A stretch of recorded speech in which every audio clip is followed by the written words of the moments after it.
Good morning, good morning, good morning, good morning, good people. Yeah, you know what it is. Hard worker, scrappy, unfiltered, and sometimes unhinged football content. Hard to explain, but you know it when you see it. Doing it daily our way. I don't know what you're talking about right now. Redraft and Dynasty Fantasy Football, we got you covered. You know their defense is ranked like 31st in the NFL? NFL draft prospects and rookies? Now you know you in the right place for that. Absolutely. All right, then stop saying it.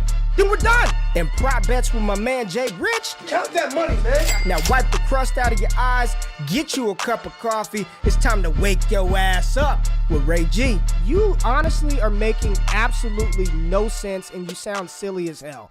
Good morning, good morning, good morning, good people. It is Tuesday, March the 15th, 2022. Y'all know what it is. Wake up, Ray G, brought to you by Prize Picks, our exclusive fantasy gaming partner for the 2022 NFL, MLB, NBA, NHL, Call of Duty, season, all the shit that you play, you could do it on Prize Picks. Tap in, use the promo code WAKEUP, dollar for dollar match up to $100. You can click the link, take you right there. Real simple, real easy.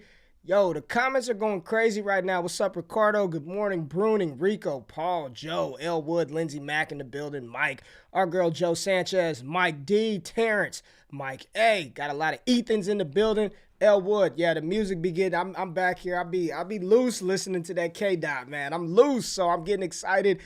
Jay, how you doing this morning, baby?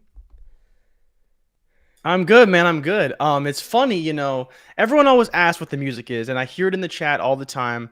The intro song that you hear during the alarm clock and everything, it's made by a platinum record producer, Dimitri Green. He's part of a group called the Vibe Creators.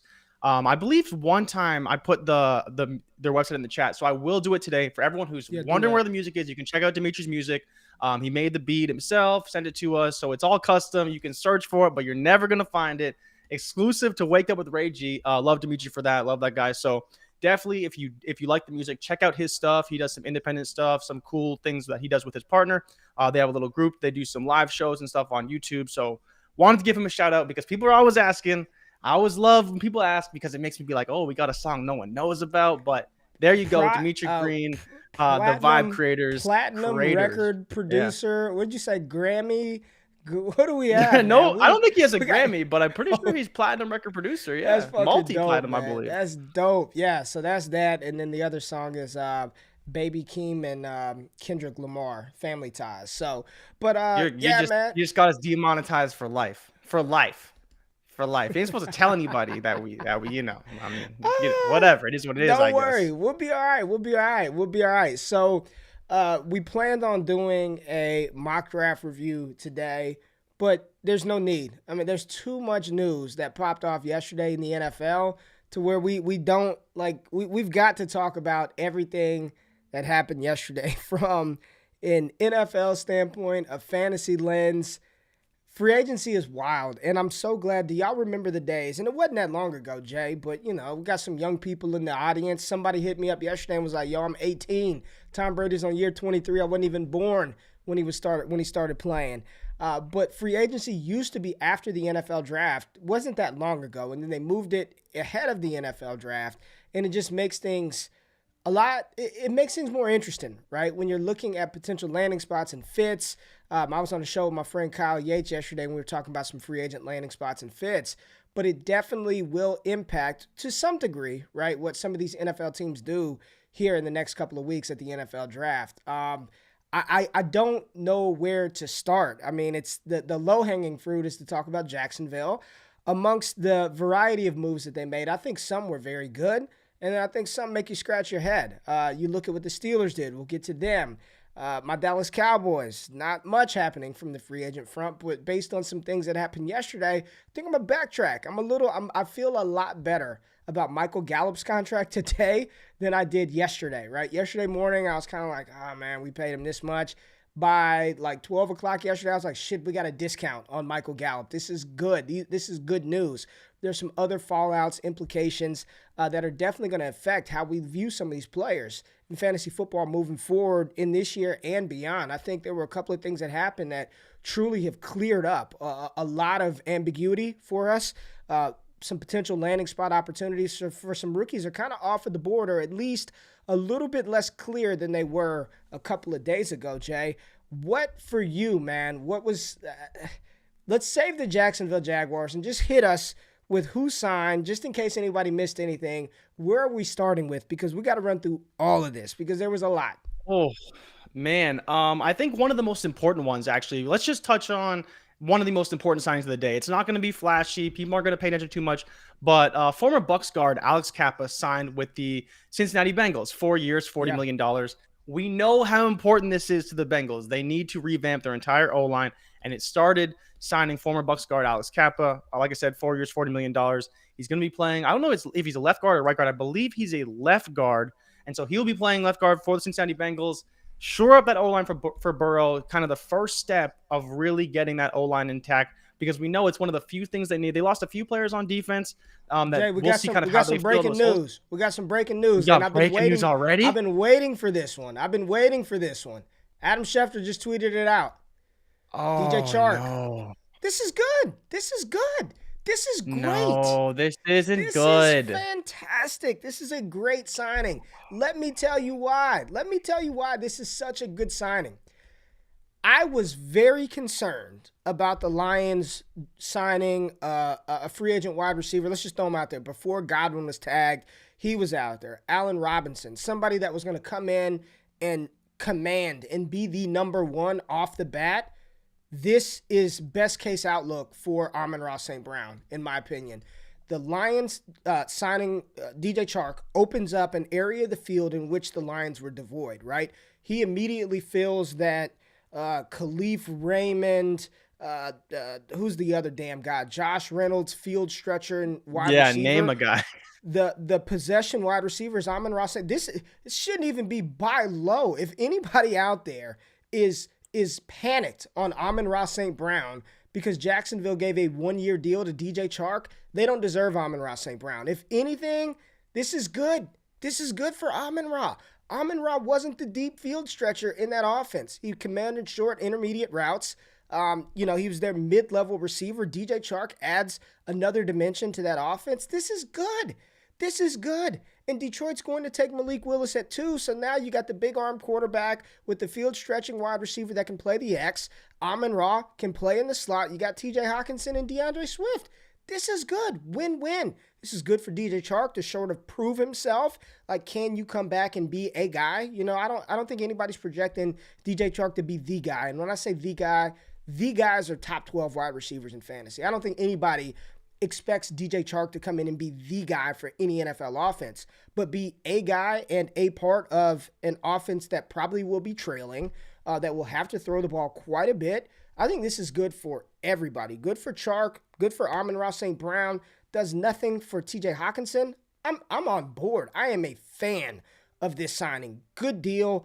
Leads me to believe New England probably will push their chips in on Allen Robinson today. We'll see how that plays out. Jay, I didn't mean to interrupt you because you were going good, but you seem panicked about this, and I think this is a good situation for us Amon-Ra St. Brown truthers, man.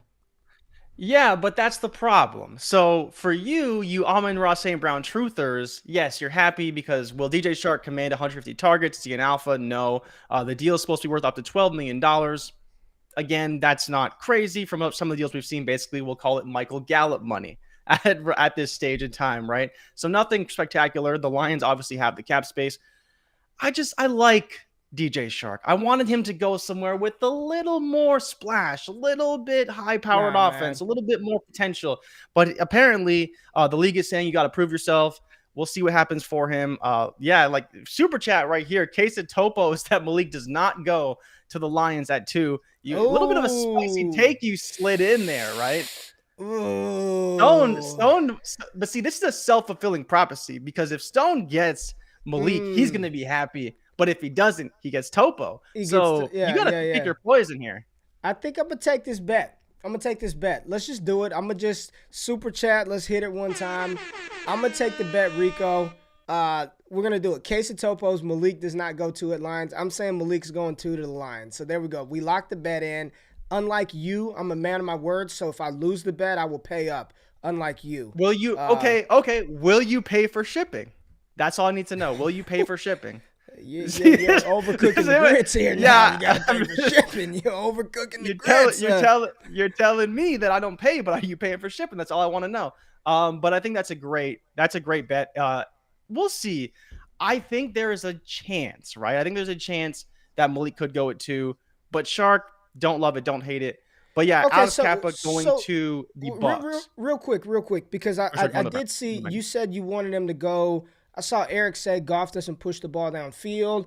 It's a 1-year deal. I think I think it gives him a chance, right, to be involved in the offense. I think he immediately slides in as the number 2 wide receiver for the Lions immediately, like right off the bat. So now you're rolling out DJ Chark, Amon-Ra St. Brown, TJ Hawkinson, DeAndre Swift. I like it, man. I think this is very good for Amon-Ra St. Brown. Very, very good. And DJ Chark, we'll see. All he's got to do is prove that he can stay healthy, get through the 17 game season, 16-game schedule, get through it, and then he'll probably get paid from somebody else, right? So I think this is, for Amon-Ra managers, absolute best-case scenario. You did not want to see Allen Robinson go to Detroit. He dodged a bullet. And here's the second part of the equation that I think it eliminates Detroit. And I'm just calling my shots early. A lot of people were projecting a wide receiver to Detroit back in the first. I don't think they do it. Not in the first round.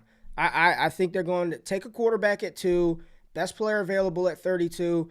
Amon-Ra dodged every bullet in his path, and he's going to walk into wide receiver 1 type volume.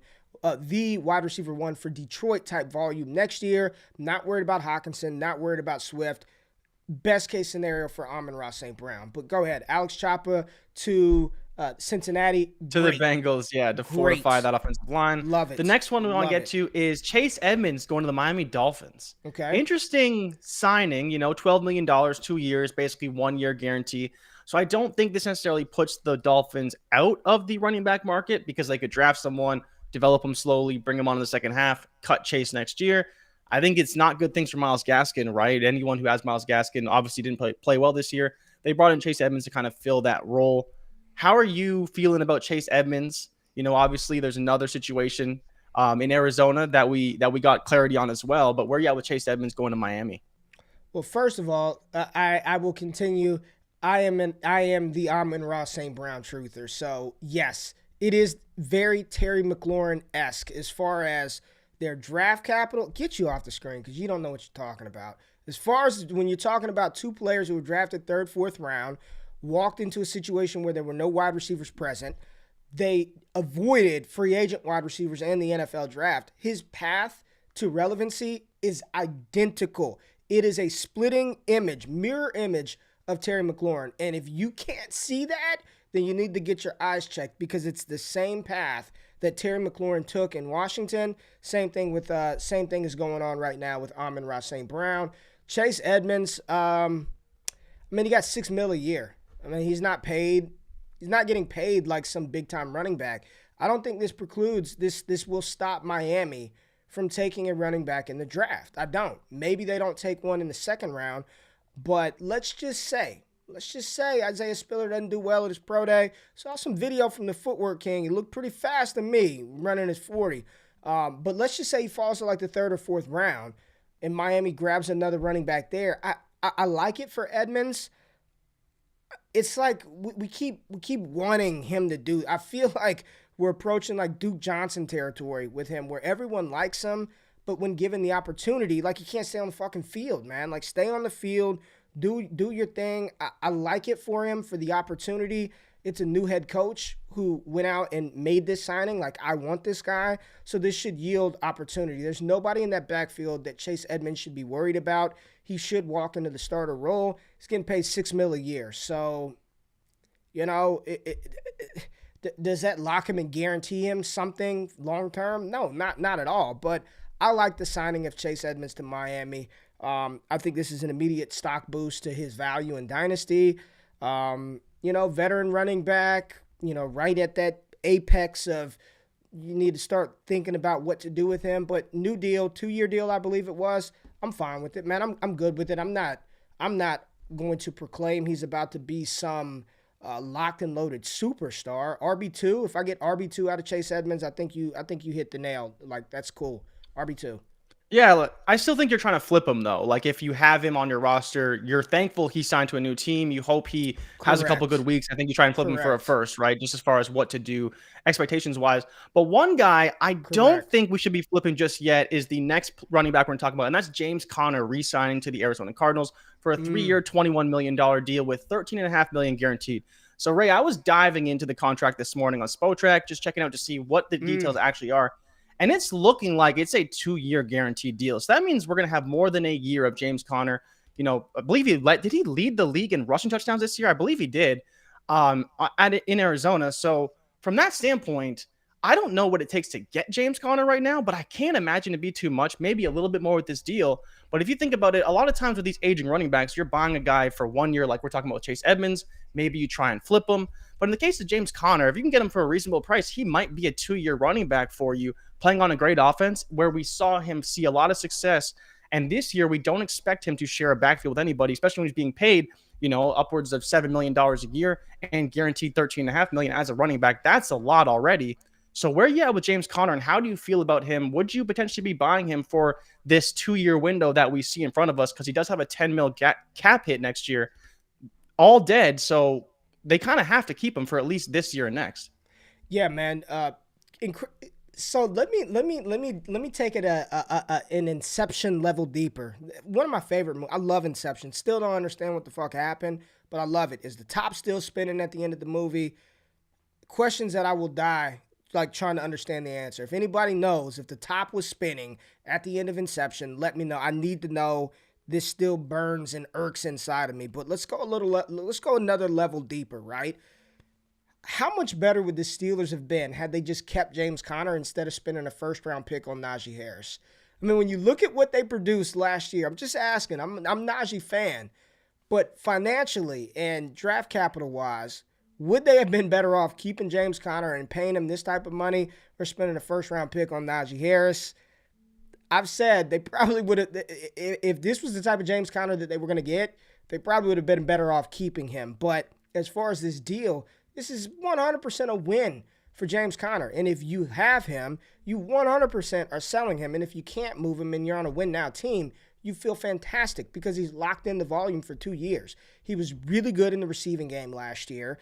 He showed that he could stay healthy, stay on the field. He looked like a perfect fit in that offense. And to see him recapture some of that receiving ability and versatility that we saw the year that Le'Veon Bell sat out and he took over as the starting running back, this is great. Everyone is, I think it helps two people. One, it's James Conner, no doubt. And then two, I think it's a little bit of a boost for Eno Benjamin. I'm not fucking going out there. It's Eno season. He's going to be this. That's not happening. Like, James Conner got money. Like, they paid him to be the guy for the next 2 years. Again, another opportunity in a window to trade him in Dynasty because I think he increased his value, especially from where it was 48 hours ago to today. It's a great fit. It's a great pairing. There's going to be more opportunity involved, seeing that, Christian Kirk is gone. We'll see how everything works out. They brought Zach Ertz back. This is a great deal for James Conner. Happy for him. If you have him in Dynasty, flip. If you can't flip and you're a contender and you have to hold, then you got a good player that you need to hold. So we got a super chat question. I'm a favorite it. We'll get back to you, Anthony. We will get to you, I promise you, but we just want to get through this free agency news right now. But we got you favored, and we'll holler at that towards the end of the show. Jay, how you feeling about the Conner deal, man? I like it a lot. Like I said, he's going to be a guy locked in for 2 years. And I feel bad now because I was in a team I am win now. I was offered a second-round pick for James Conner last year when he was kind of on the hot streak. I'm like, it's James Conner. I don't know how I feel about that. Feels like a little bit too much. Should have taken it, honestly, with the way Conner played at the end of the year. And now with this new 3-year deal. But it is what it is. Now, question for you, moving on forward. Do you want to touch on Jarvis Landry, and do you have an idea of where you want him to go or where he could be going? For people who don't know, he was released yesterday by the Browns. So there's potentially the Saints, the Patriots, and the Chiefs were 3 teams that were rumored. Ray, do you want to touch on that, or do you want to wait until he signs to ultimately comment on what's going on with Jarvis Landry right now? Good veteran receiver. I mean, that's pretty much it. Good vet. Here's the thing, and I think sometimes the fantasy football landscape lens sort of filters into the NFL, right? And while I wouldn't necessarily advocate for signing a 27-year-old running back, 26, like they need people to run the ball, right? It's minimal money at a position. You know what you're getting out of these guys for a couple of years, and if you're a team that feels you can compete now, it makes sense, right? Like maybe they look back in 3 years. At least what they didn't do is give Ezekiel Elliott type money to James Conner, where it completely hamstrings your franchise for the foreseeable future, right? I'm not worried about it, man. It's small money compared to the grand scheme of the team. That James Conner signing is not going to impact Arizona from making moves to bring in other players, to re-sign guys. It's a fine deal for Conner, and it helps that team try to essentially compete for their aspirational goal of a Super Bowl. They won't get there, but he's a good piece to help them achieve that goal. Jarvis Landry, I don't really know what to say. Like, good player. We'll see. Yeah, we'll see. Yeah. Like, who cares? Like, ultimately, I mean, good veteran signing. Damn, shots at Jarvis. He's a good player, man. He can contribute to a Super Bowl team. For fantasy, do you care, though? Like, he's going to be your wide receiver 3, 4. Depends where he goes, right? We'll see. He's not going anywhere to be a 1. Okay. He's not going anywhere to be a 1. If he goes to the Saints. Watson. If he goes to the Saints, he's the third option behind Kamara and Michael Thomas. I mean, he's still the third option on whatever team signs him. And if he's the first option, I wouldn't feel good about that either. But, I mean, he's a good player. Definitely will help a team win. I think he's a good player. But for fantasy, I'm flaccid, man. I'm flaccid. All right, what else we have? Okay, we got another super chat from Chris, so go check that. But the other big news in the NFL that everyone was waiting for is old Mitch Trubisky. Mitch Trubisky signed to the Pittsburgh Steelers for a 2-year deal, $14.5 million. I haven't seen the guarantees on it yet. I imagine it's around somewhere like $10 million, but it wasn't released on Spotrac. I didn't see it on Twitter. But the biggest question we have now is, one, will he be the starting quarterback? We hope so. We don't know. And then 2, do they draft a quarterback? And does this still keep them in the quarterback market? And ultimately, how does this impact all of the high-value assets we have in fantasy football? Deontay Johnson, Najee Harris, Chase Claypool, Juju if he comes back, where Juju ultimately goes, and also do they bring in somebody else to kind of fill that wide receiver 3 role? How do you think this Mitch Trubisky signing could unfold for the Pittsburgh Steelers and where their plan is moving forward? I think, in my opinion, I think this only solidifies. I think they're drafting a quarterback round 1. I don't think the plan has changed at all. You do not or did not want.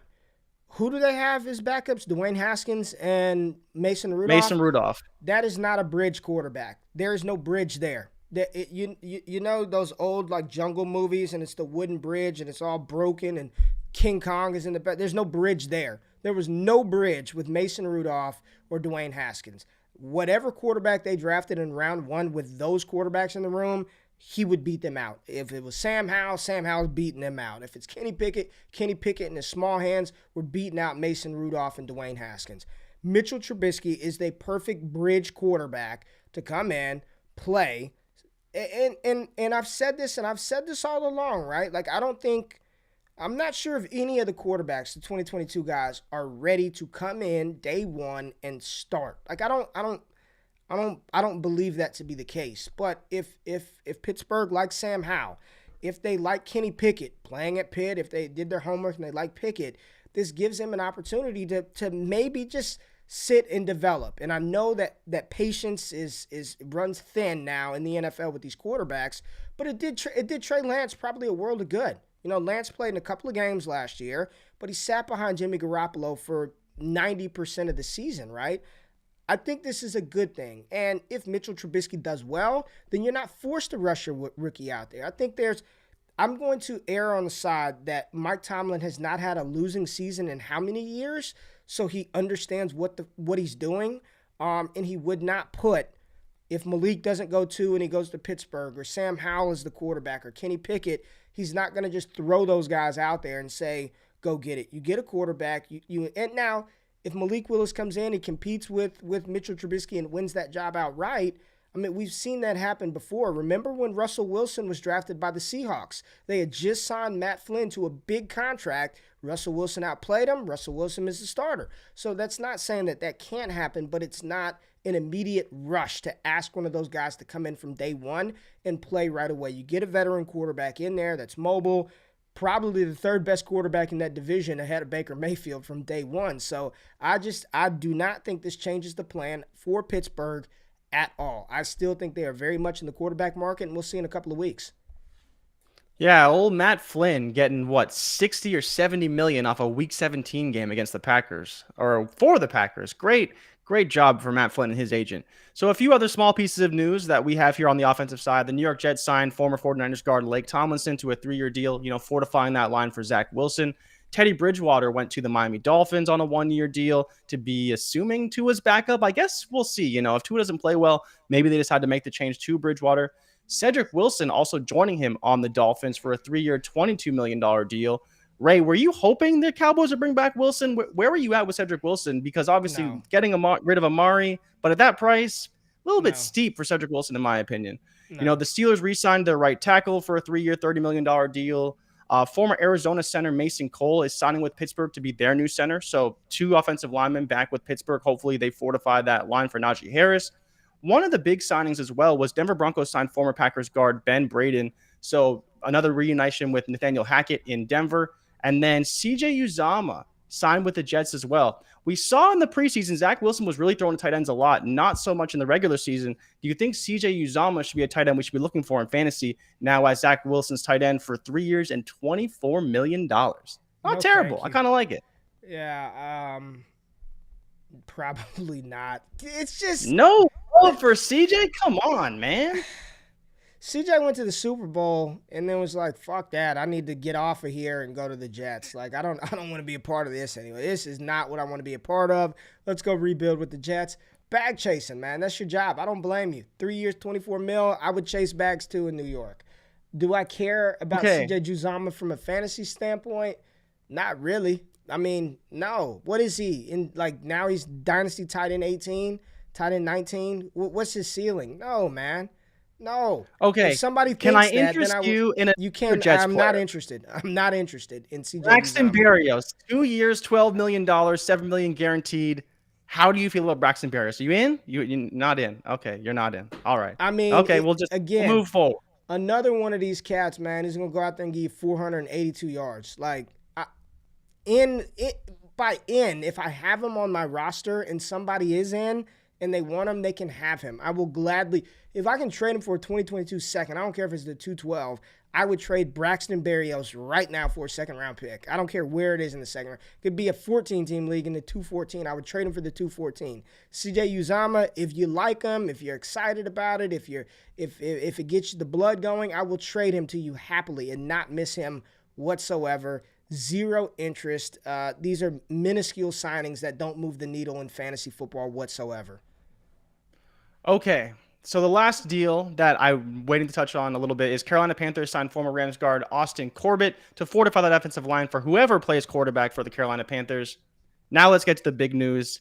Let's get to the rebuild of the Jacksonville Jaguars. No. We have been waiting. No, I don't. No, you don't want to talk on the Jaguars? I really quickly. I want to talk about the Chargers. I want to talk about the LA Chargers because they have won free agency, in my opinion. And going into free agency, we have been talking about it. Like Jordan Davis, they needed interior defensive line help. And this is going to tie into fantasy. Watch how I wrap all this shit back up, man. They really needed some defensive tackle help. They signed 2 defensive tackles yesterday. 2 of them. Doesn't mean that they're not going to take a defensive tackle at 17. But, man, I think the doors are wide open. They have retooled that defense. 2 defensive tackles. They traded for Khalil Mack. And they signed J.C. Jackson to a 5-year, $82 million deal, $40 million guaranteed. 4 defensive studs that are going to help that team out from day one. I still think there's a chance at 17. J-Mo, Garrett, Treylon, add another weapon for Justin Herbert in that offense. Because right now, Josh Palmer, remember everybody was asking me about the Josh Palmer experience? Remember that? Remember the chat? Everybody was like, oh, Josh Palmer, bye. Yeah. And I'm like, no, man. Like, stop. No Josh Palmer. No Josh. People argued me in the chat. My own viewers were arguing me down about Josh fucking Palmer. No. I think there's still a real possibility they take a wide receiver and tool up that offense. LA came with it, man. Like, this is how you do free agency. And this is what you do when you have a rookie quarterback on a rookie contract. You push your chips in because you're not paying Herbert what he deserves right now. You don't have to pay Herbert for another 2 years, right? Like, this is how you do it. Like, they are doing it the right way. You have a quarterback on a cheap deal because he's a rookie. You go out, you trade, you pay, you do whatever you need to do in order to put the pieces around that young talent, that young quarterback, to push for a Super Bowl. And if you're asking me today, Jay, who the best team in the AFC West is, on paper, I'm loving what the Chargers have done to combat Patrick Mahomes and Tyreek Hill, what they've done to combat Russell Wilson and the Denver Broncos, and what they've done to sort of, make sure they keep their foot on the throat of the Las Vegas Raiders. Fan masterclass in free agency, and I don't know how much money they have left, but even if they just sign depth pieces moving forward, 17, they've got the flexibility to wait 6 games, 8 games for J-Mo to get healthy and let him come back for the playoff run. I'm loving what LA did. I think that was a masterclass in free agency signings, addressing team needs through free agency. And some of those D tackles they got, they weren't old crusty veterans, right? They're still young in their prime that can fill a need and frees up flexibility in the draft for them to go anywhere, man. If they want to go O-line to protect Herbert some more, if they want to go wide receiver, they can do that. This is beautiful job by the Chargers, man. Beautiful job. Yeah, like the Chargers, the biggest thing, right? And they did have a lot of cap space, so they were able to make these kinds of moves. And there were certain moves they made, and they're not paying a ton of guys. Like, they pay their studs on defense and they play their studs on offense, and they're not paying Herbert, and that makes for a great scenario for them. I'm curious if they do fortify that offensive line a little bit, but like you said, the biggest thing is that they have the flexibility now to really go after whatever they want. They can really go BPA in the draft, and that's a great situation to be in for any NFL franchise. And like you mentioned, J.C. Jackson, I'm curious how that works out, right? I'm always a little bit worried about players who get big deals when Bill lets them go, because they don't always work out. Sometimes they do, sometimes they don't. And so I'm curious to see how JC is, because one of the few cornerback signings that Bill has made in the recent memories was getting Stephon Gilmore. And we saw how good he was. He didn't want to pay JC Jackson. I get it. JC Jackson was also making, I think he only made $3 million since he was in the NFL so far, which is crazy. Yeah, I'm pretty sure he's undrafted free agent, signed a $1 million deal, and then he got, I think, a $2 million deal after that. Now, obviously, $84 million. We'll see how much he ultimately gets. But now we can move forward to the Jacksonville Jaguars. And I'm assuming you're getting to is how not to do free agency, how we don't want to attack free agency. And I assume this is where we're going here when we're starting with Christian Kirk getting the bag, the whole bag. They backed up the Brinks truck for Christian Kirk. Christian Kirk got a 4-year, $84 million deal. Now, for some context, it is only $37 million guaranteed, and there isn't out after 2 years because he has a $20.5 million cap hit with a $10 million dead cap. So we do not expect to see Christian Kirk on the Jacksonville Jaguars beyond 2023, but he did get that $84 million deal, so it looks good for the agents, it looks good for Christian Kirk, it looks good for everybody involved. But how do you feel about Trevor Lawrence and Christian Kirk? I've been preaching to the patrons, go and get Christian Kirk because I think he's going to get a deal. This wasn't what I had in mind, but I mean, the Jaguars, they got to get somebody, and apparently they got to pay out the ass just to get guys to even consider coming down to the swamp. I literally have Christian Kirk highlights on the TV in the back because I was like, maybe there's something I missed. Maybe there's something I missed in the film that would warrant him receiving $18 million a year. And my first thought was, okay, who's up for a contract next year? DK Metcalf, AJ Brown, Deebo Samuel, Deontay Johnson, DJ Moore, and Terry McLaurin. All 6 of those guys are running they're due. They are due money next season. They will be free agents. Well, DJ Moore, of the wide receivers we named, was the only one that was a first-round pick. So they could franchise him. They've got the 5th-year option. DK, A.J. Brown, Terry McLaurin, Deebo Samuel, Deontay Johnson were not first-round picks. They had 4-year rookie deals, and maybe McLaurin had a 3-year deal because he was a 3rd-round pick Deontay, third round pick, maybe 3 or 4 year deals. They are going to break the bank. Break the bank. DK is getting 30 mil a year. You know what I mean? $28 million a year. He will break the bank. A.J. Brown is going to break the bank. I applaud Jacksonville for trying to get Trevor Lawrence some help. And before we just completely shit on them, they did sign Brandon Sheriff, Pro Bowl guard from the Washington Commanders. Excellent signing. Excellent signing, right? You franchise tag Cam Robinson. You bring in Brandon Sheriff. Great job for Jacksonville on that front. They signed 2 wide receivers. I appreciate that, right? You know you're losing DJ Chark, Marvin Jones starting to get up there in age. You're trying to put some pieces around your young quarterback, and I applaud that. $37 million guaranteed for Christian Kirk just seems wild. That is banana land type money for a wide receiver that truly is he's never shown us the ability to be a number one. And if he's not in the plans to be a number one, you don't pay a number 2 wide receiver that type of money. And then later on in the evening, they signed Zay Jones. Like, we got 3 year, $30 million for Zay Jones? Zay Jones. I'm telling you right now. Well, if you're asking me, like, which one, like, especially in best ball, that I would take the shot on, it'd be Zay Jones, based on where he's probably going to end up being drafted at in best ball drafts. A lot of things, man. We talked about James Conner, and I asked this question in the Discord yesterday, patreon.com/allgas. Do you know who the Jacksonville Jaguars were almost signed yesterday? You know, there was a running back that they were almost very close. They were very close to signing said running back, but said running back wanted the backfield to himself. Do you know who it was that they made an aggressive push for? James Conner. They wanted to bring James Conner in. James Conner was this close to signing with Jacksonville, which means, one, my antennas are up for the Travis Etienne hype because they were trying to bring in Conner, and I highly doubt they were going to bring him in to just be the clipboard holder for Etienne. That was probably going to be, we know Doug Peterson, what is he like? RBB. It's what I keep telling you, right? It's crazy, though. Like, he has talented running backs, but he loves it. He loves the committee. It's the worst. He is a chip off of the old Bill Belichick block. He loves an RBBC like no other. And the fact that James Conner was that close to signing with the Jacksonville Jaguars, just, again, antennas are up.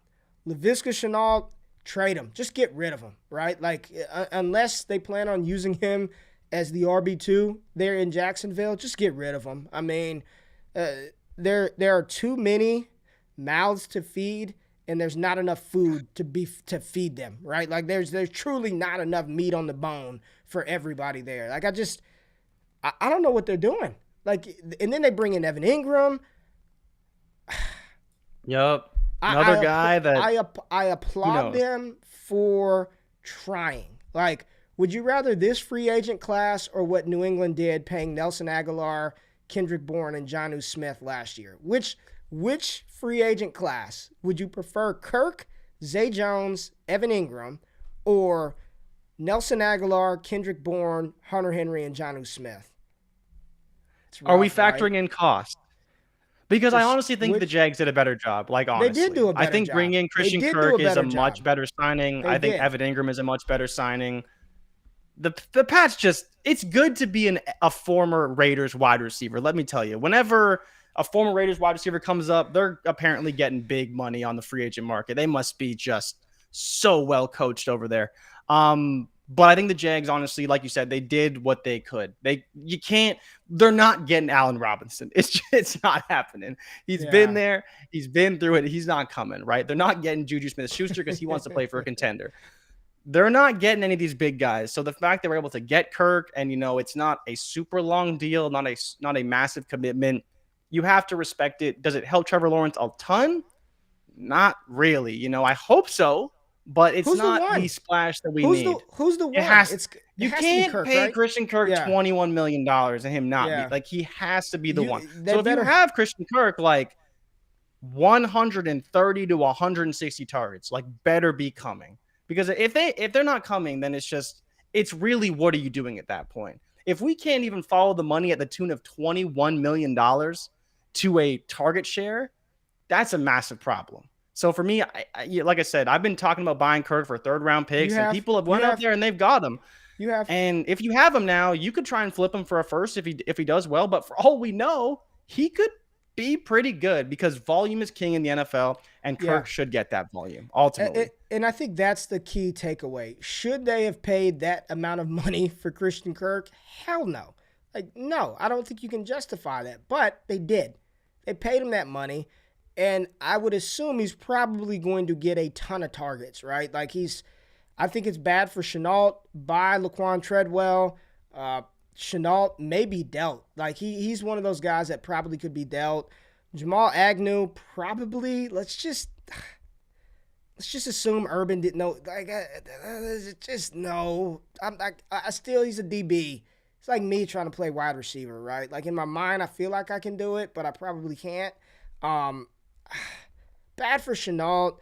So long, Isaiah Treadwell. What is it, Laquan Treadwell? You should have traded him for a 4th-round pick when you had the opportunity. We'll see where he signs. I don't know, man. What are you trading him? What can you trade him for?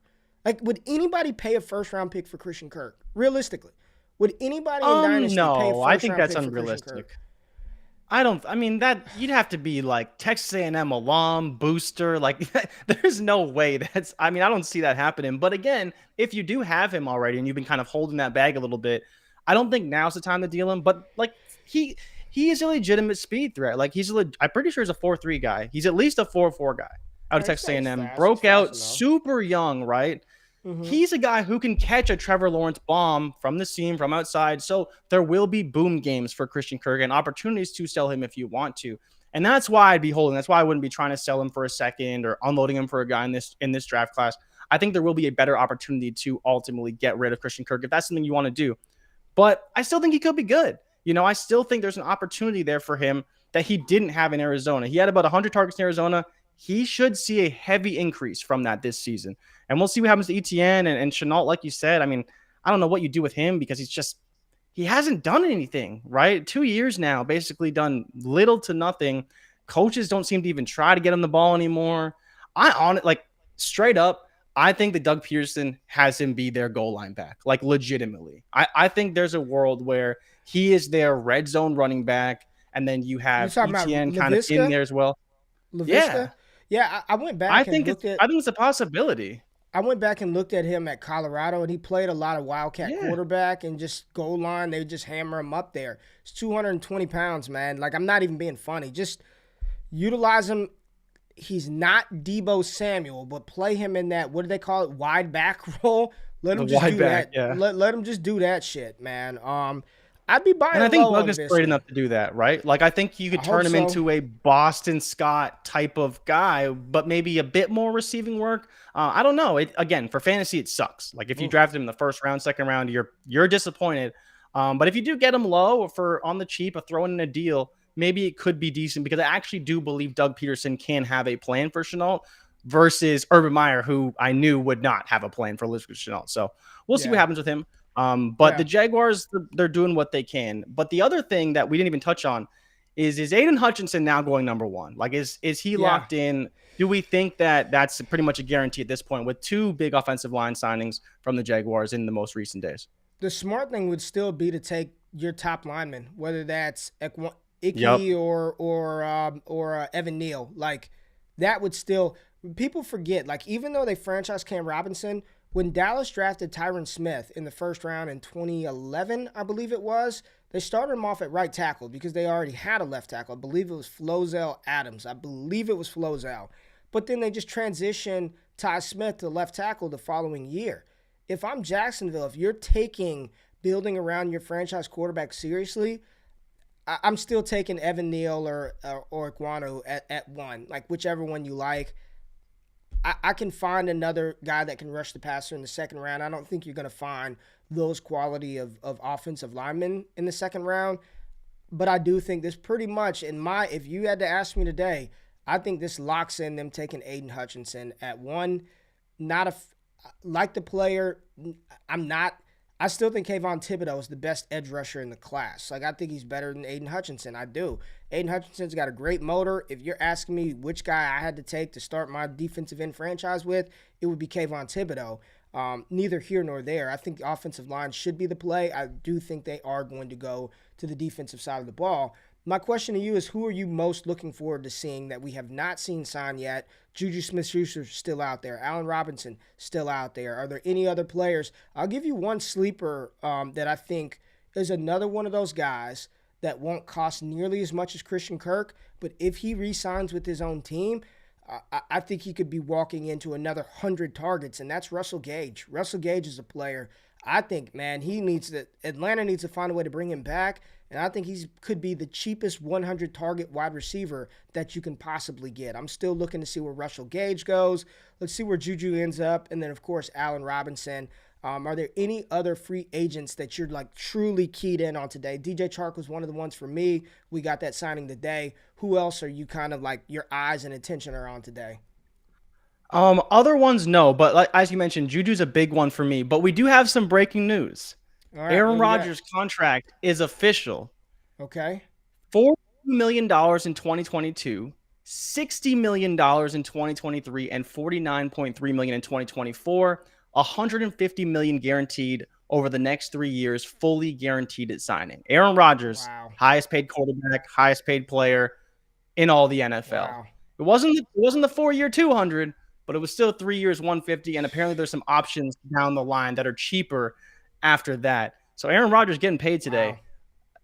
Crazy. Wow. I mean, Devontae's got next. They apparently got the deal done with Rodgers, but now it's time to sign Devontae. He said he's not playing under the tags. Listen, man, that's a massive deal for Rodgers. For anybody, it's massive. If you have Aaron Rodgers in Dynasty, you're feeling real good. You're feeling real good. And if you traded him away, you feel real bad because you've got 3 years of Aaron Rodgers locked into being a top 5 quarterback. Like when I know it's so funny because we talk about like the top dynasty quarterbacks, right? And the names are, and deservingly so, Mahomes, Allen, Herbert, Burrow, Lamar, Kyler, in some order, Deshaun Watson. Aaron Rodgers way down way down the list. But if I told you, Jay, you can lock up Aaron Rodgers for the next 3 years, and I know you're a big advocate in dynasty startup drafts of fading quarterback early, and you take the Aaron Rodgers, the Matt Ryans, like you dynasty that way. Do you know how good your roster would be if in a super flex league you punted quarterback the first 3 rounds and you just running back, receiver in the third, Kyle Pitts, something like that. Pitts isn't going to be there in the third, but you get what I'm saying. And then you have Aaron Rodgers as your QB1 for the next. Like, I don't give a shit what happens after 3 years, right? Like, I've won a title 2 of the 3 years. I don't care what. I'll figure out quarterback in the 2026 rookie draft, right? This is great for Aaron Rodgers managers. This is great for Devontae Adams. I've been telling people, go sign, pick up Josiah DeGuara. He's going to be the starting tight end for Green Bay. This is good for the Packers. This is good for Aaron Rodgers. This is great for Devontae Adams. Hopefully they draft a wide receiver to complement him and be that second round, that number 2 to Devontae. Well done, Aaron Rodgers. Now get it done. Get it done with Devontae Adams. Get it done with Tay Adams. They have no choice now. Now. So I want to get to the super chats now because we keep getting breaking news. So if we never get to it, we got to get to it now. I got it. Here we go. Chris has one. What's up, Chris? Super chat. Superflex, tight end premium. I have 101, 102, 106, 107, along with 3 2023 first. Well done, my friend. Ooh. My QBs are Trey Lance, Zach Wilson, and Mitch Trubisky. I have 0 RBs, though. Do I go Brees, Kyron, Spiller, and Malik at 1-2? Brees, easy. Kenneth Walker, 1-2. Boom, got it. You'll get Isaiah Spiller at the 1-6. Take whatever you want at 1-7. Simple. You go Brees Hall, you go Kenneth Walker. You're still going to get a quarterback at 6. That might be Matt Corral, and there's a really good chance that Isaiah Spiller falls to you. Like, your QBs aren't too bad, but you got 3, right? You got 3. I would 100%, if this were my team, it'd be Brees Hall, Kenneth Walker, let somebody else take Malik and Treylon and Garrett Wilson, and you probably can get Matt Corral at 6 and Isaiah Spiller at 7. Like, or Kenny Pickett or your QB of choice. I think that's a pretty easy one. What do you think, Jay? Yeah, I'm with that. I think that's a good solution. Like I still think in some ways, depending on how the QB landscape plays out, I may go Malik or That's fair. Corral or whoever your favorite quarterback is at 2. Because then, like you said, you probably come back with Spiller at 106 or 107, and you never know. Maybe Kenneth Walker maybe there at 106, 107. I doubt No, it. But if no you're in a league where chance. they like receivers, No maybe. You never chance. know. No chance. Lock up those running backs. No chance Kenneth Walker's there at 1-6. All right. How are you viewing Rondelle Moore? As soon as I was out, they sucked me back in, baby. I'm back in. I'm back in. Okay, so I talked about not being on these diminutive wide receivers as prospects, and I'm not. I'm not. Rondelle, Calvin Austin, we'll see. Rondelle already has the draft capital. I don't believe he's a bad player. I think, for better or worse, Jalen Reagor is just bad. He's just bad. He's just bad. Rondelle, I don't believe he's a bad player. I think it's a weird situation, right? Like Nuke and Ertz and trying to figure all this shit out, and Cliff King, he's gone. Like Christian Kirk, gone. AJ Green, probably gone. This is Rondelle Moore's time. If it's going to happen, it's going to happen for Rondelle. This year, I'm still feeling good about him. I actually sent out some trade offers to a lot of people who talked that shit about Rondelle being sorry, and you know what? They all declined. They all wanted to hold Rondelle Moore. One of the 4D chess guys, they don't like wide receivers. I just need to hold Rondelle till after the draft. Everybody talking all that shit, but they don't want to trade Rondelle. Uh-oh. What do we have? What happened? What happened? My God, bro. What happened? What happened? The Pats traded Chase Winovich to the Browns for Mac Wilson. Man, dude, I like Chase Winovich. Get off man. of it. Mute yourself. I thought something significant happened. Next super chat question. This dude falling back over Mac Wilson and Chase Winovich. All right. Shout out to the best in the business. Appreciate you, Jeff. Appreciate you, my dog. Appreciate you. Let's get the sounder. I didn't do it on the last one.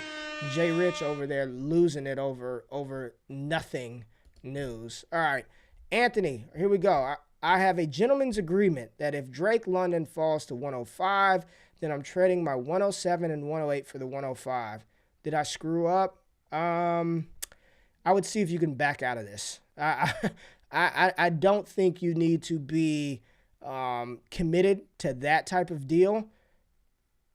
I would try to get out of that gentleman's agreement. I'd be like, look, man, let's reevaluate. I would not be trading 107 and 108 for 105 to take Drake London. I wouldn't do that. If that were Breece Hall there, won't be. If that were Kenneth Walker there, won't be. Maybe. But at 107, 108, even if you miss on Drake London, there's still a chance that that's Garrett Wilson. There's a chance that's Jamison Williams, Chris Olave. I would not do that. If there's a way to get out of this agreement, I would definitely try. I would try to renegotiate and get out of this. I would not be to move up 2 spots to get Drake London.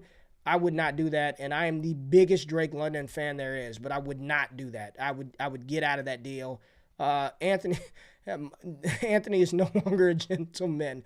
All right, so Jay, anything else after I took you off of the screen for that overreaction of a trade? Anything else you want to spit to the people before we get out of here? No, that's it. I'm curious to see if we see what happens with Allen Robinson and Juju. I've been saying it for a long time. Juju's the guy that I want to see where he goes. He's still 25, productive receiver, but I know you guys don't get it. I like Chase Winovich, okay? I think he's a good player. Trade him for Mac Wilson. Everybody says you're more dramatic than Aaron Rodgers. You're more dramatic. I don't care about Aaron Rodgers. You're more dramatic than him falling back in your damn seat. I wasn't expecting it. Okay? I wasn't prepared for this mentally. God. Guys, okay. Sometimes your fandom takes over, okay? There's nothing you can do about it. Okay. All right. Well, we still love you, Jay. We still love you. And tomorrow on the show, the Dynasty Trade Show Live, I've been asking our patrons, patreon.com/allgas, to post trades featuring Deshaun Watson. Now I want to see it all. I want to see Watson. I want to see James Conner. I want to see all these deals, and we are going to talk about them. We're not going to talk about them, the traders. We're going to just talk about the trades, talk about if these are things that we need to be doing. So if you have a couple, drop them in the comments. JT helmet. Yes, JT helmet. We do have a winner. All right, the winner for the Jonathan Taylor helmet, let me tell y'all right now. That's right. JT helmet is boxed up right now. We have a winner, Jay Rich. I wanted to do a nice graphic for the individual who won, but that didn't happen. So I'm pulling it up right now. I think his name was Chris. Let me see. It's not Chris. Excuse me. Brian Cawthra. Cawthra. B-R-Y. Boy, I'm having some rough. I can't spell or You were read. really prepared for this, so clearly the graphic was unnecessary. Bryan Cawthra, Cawthra, winner of the signed Jonathan Taylor helmet giveaway. We got more shit that we're going to give away from Pristine Auction. Congrats to you. Only 200 people signed up, so I know there are thousands that watch this. There's plenty of opportunities for y'all to register again. Use somebody else's name. Like, use your girlfriend's name, your boyfriend's name, your aunt, your uncle. Register Pristine Auction. Don't do it yet because I have nothing to give away. But when the time comes, we'll let you know. But shout out to Brian who won the JT helmet.